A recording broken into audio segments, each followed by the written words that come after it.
All I know is that there is some magic that transpired through that show, and to this day I can tell someone just for a giggle, I was Holly on Land of the Lost, and they're like, no way, no way, you were I had the biggest crush on that, and then I ask them, what else do you remember about the show? And they're like, well, I remember Chaka, and then you had like this brother, and there was a father. I don't know what happened. An uncle showed up, but they just they stick us together, and it's really cool. I was small, and I was physically a black belt. I was a black belt, so I was able to physically do the part. Jump around like a monkey boy. He was a born knuckle dragger. Thanks, Kathy. Now, well, we got sent on the interviews. I went back about 7 times, but he and I had previously worked together. We did. I like munching, I like crunching, we like eating Cheez-Its. We did a Cheez-Its commercial. We did a Cheez-Its commercial, and we were friends, and then here we belong on this series together. It was crazy. We used to play. He used to push me around on the car. And I used to skateboard around the set. Yeah. And that was... We used to play in the caves, and there was an actual real pool there. I mean, it was full scale. Yeah, it was a full set with real plants and some plastic plants, and we had a pond, and we had caves, and there was the flea stack section. And the pylon was actually full scale. We're a year apart. And he used to have a big crush on me. And I was in love with him too, but I used to beat him up secretly. All the time. And here he's a black belt, and I used to kick his rear end all over the set. Because I knew he was a gentleman and he would never hit me. Mm-hmm. So, yeah, we monkeyed around. Good fun. Yeah. We just, I don't know, played around, ran around, tried to make trouble, and we would always not be allowed to do anything too outrageous because our parents were there. Yeah, and it was strict. Especially her mom was very strict. And we had a lot of fun. We used to play pranks all the time. Like, even though they were rolling tape and it was expensive, we would, play around and have a good time. Mm-hmm. And we used to always get in trouble because the heads of NBC were always there whenever we do it. We'd get busted. Yeah. There was that one scene, I swear, it's the funniest story. It took about 50 takes to get one scene done because I couldn't stop laughing because he had to come up behind me. And I was like, Chaka, where are you? Chaka. He's like, behind you. And every time he'd say it, I couldn't hold it back. I just start cracking up. Well, which one was that from? Medusa. Medusa.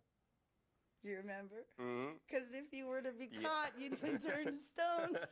I always really liked the far-out nature of the stories, and just the whole, premise of the show was kind of, far out and different. And I just remember as a kid always thinking it was cool and different, and that, it was a great thing to be a part of it because there was nothing like it going on. So. And we also were very protected.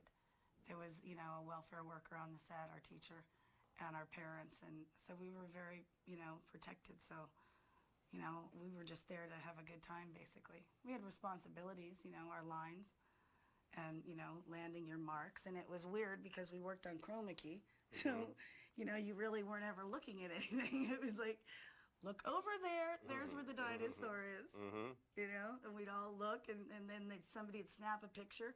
We'd all be looking somewhere different. Over there. What were you looking at? The dinosaur's that way. Can't you see that way? But, no, it was, I remember really being interested in that technology, and so I would always go back in the booth and check out the switchboard and stuff. They go, this is how we make this effect, and it was like, and I used to play with those, a lot, and mess around with the different 70s effects boards. The best friendship because of that show. we're just like really, really close. Hmm? That's the coolest thing that came out of it. Okay, wake up at like 4:30. Grandpa's outside honking the horn. Come on. So I'd go out, and my grandpa would take me to the set, which I really appreciated. And my grandpa's not with us anymore, so I miss him. But I have a lot of fond memories about So do I. him being on the set. And anyway, it was nice to have him there. I would get to the set, and it would be like, some god-awful early hour, and they'd like start painting my face with castor oil-based makeup, and then glue. Then Asper gum. They used Asper gum on my face, which I hated, and stuck hair to my face, and then spray painted my hands and feet with colored hairspray, which was really nice and sticky. And they put a hairy, itchy suit on me. So I was just full of comfort for the entire shooting of the day. That was pretty much it. And sometimes his costume would get like a little like hair Frumpy. loss. It'd have to be brushed. His little which We'll be cutting that out, the video there. Thank you very much. no, but it was It was never showed. Just a little truth. white underwear butt. Well, no, I don't necessarily know it was based on Swahili. I think it was It's its own a language. few different languages that were morphed into a single language by this. I guess she was a linguist professor. Really cool lady. And so she developed the whole language for the show. And so the words meant specific things. So it's not like Just they're like, made get out up there, kid, make up gibberish. some gibberish. It was Right. like, you had to keep consistency with the Like language. my name is Ari, and Will's name was Wira, and the father was Marashara for Marshall. So he'd go, Wira, Ari, Marashara. I remember words. Ota, Like, ota, yeba, ota. yeah, the fire song. Yeah.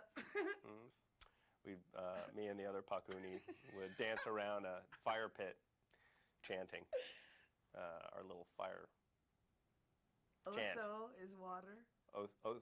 Sarisa Taka is Sleestack. Yeah. That's pretty much what I remember. Yeah. I have a 17-year-old and a 19-year-old, two boys. And when I was doing the show, of course they weren't alive, but now when people come up to me and they want to meet me or what have you, my kids are now thinking, God, Mom is so cool. She was, and now I hear them bragging about me behind my back. I'll hear them going, yeah, my mom, she's so Holly on Land of the Lost. Well, it's And like it's a cult thing, wonderful. yeah.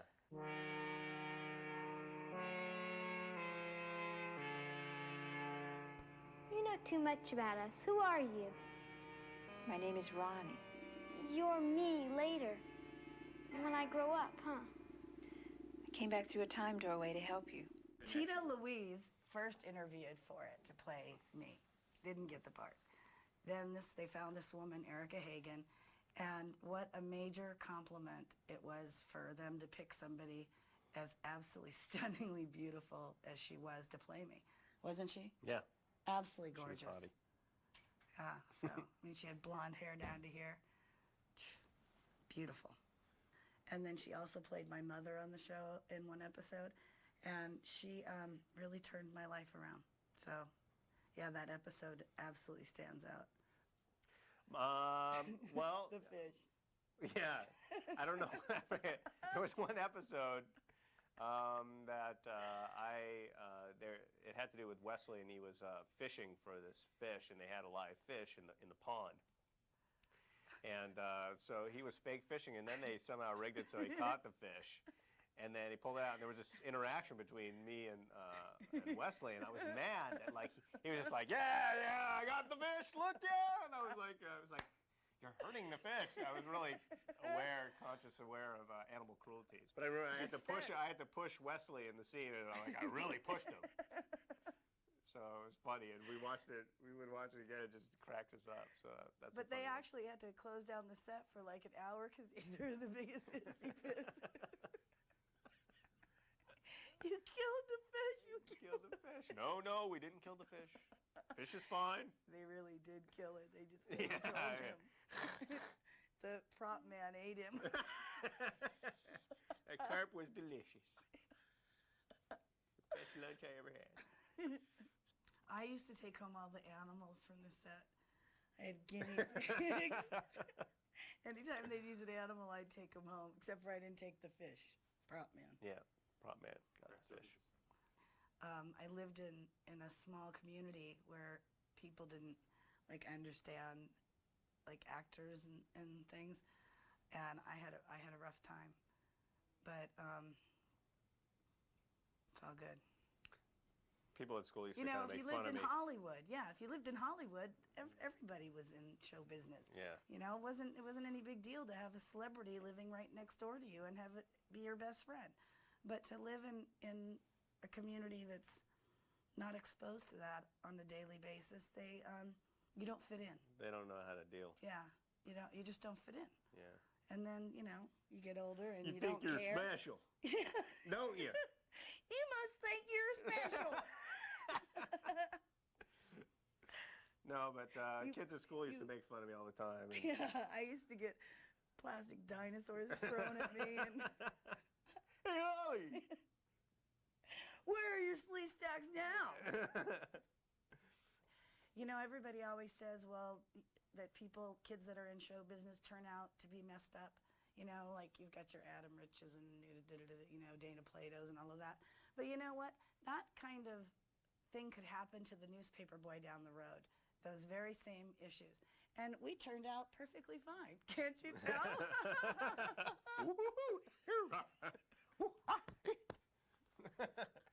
No, but we're but healthy. it's just We're the as focus. healthy as any other human being. And yes, it did give us a little like step on things. Like when we go to apply for jobs and stuff, we're used to selling ourselves. So, you know, we've got that hop and a skip on you know, Joe Blow behind us.